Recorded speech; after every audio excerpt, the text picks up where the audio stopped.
let's talk about what's been buzzing around the tech world lately. It's Samsung's next-gen mobile chip, the Exynos 2600.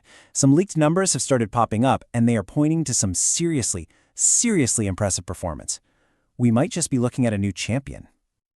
And that really gets to the heart of it, doesn't it? Could this one chip completely shake up the entire flagship phone market? I mean, the stakes are super high, and the competition is, well, you know how fierce it is. So let's get a proper introduction to our new contender. We're talking about the Exynos 2600. This is the piece of silicon that's expected to be the beating heart inside Samsung's next big thing, the Galaxy S26 series. And this isn't just a simple upgrade. It feels like Samsung is trying to make a statement. Yeah, and the source material really frames it perfectly, saying this chip is gearing up for a next-gen battle. That phrase tells you everything. It's not just about being fast, it's about going head-to-head with the biggest names out there.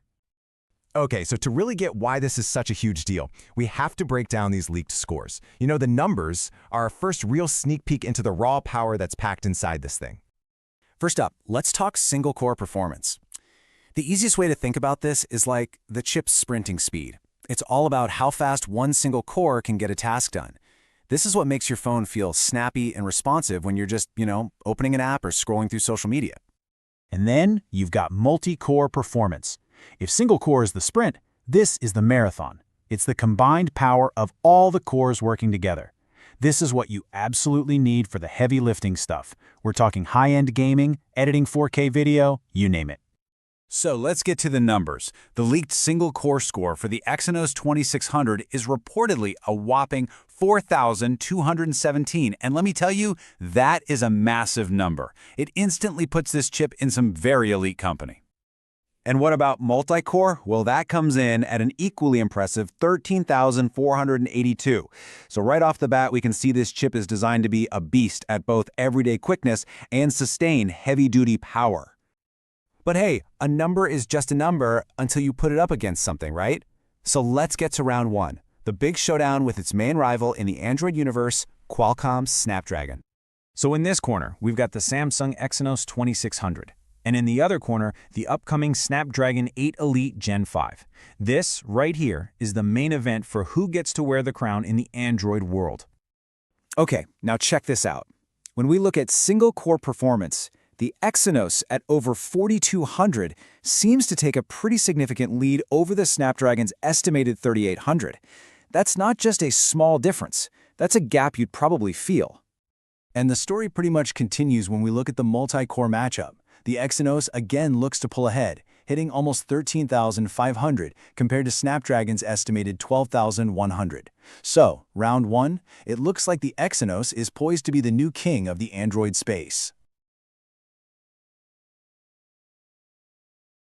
But look, beating your direct Android rival is one thing. If you really want to be the champion, you have to go up against the reigning king of mobile performance. So get ready for round two, a clash with Apple's mighty M5 chip. And the source material really builds the drama here, saying, but here's the biggest shock, which, tells you something totally unexpected is coming. And wow, here it is. In single-core performance, it's basically a photo finish. The Exynos score of 4,217 is neck and neck with the Apple M5's approximate score of 4,200. This is a huge deal. It suggests Samsung might have finally caught up to Apple in that raw, single-thread speed. But then, the story takes a complete turn when we look at multi-core. And this is where you really see Apple's dominance in overall power. The M5 pulls a massive 17,800, leaving a pretty significant performance gap that the Exynos, despite all its improvements, just doesn't close. Yet. So, after all the head-to-head comparisons, what does all of this actually mean? Let's break it down and give a final verdict on this next-gen battle for the top spot. Seeing the complete tale of the tape like this really puts it all into perspective.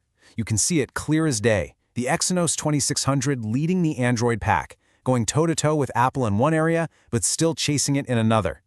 So what's the bottom line here? It's this. The Exynos 2600 looks ready to beat out its main Android competitor. It pulls off a huge surprise by basically matching Apple in single-core speed. But that multi-core gap with Apple is still very real. The biggest takeaway of all, though, The whole mobile chip space is getting more competitive and way more interesting than ever before.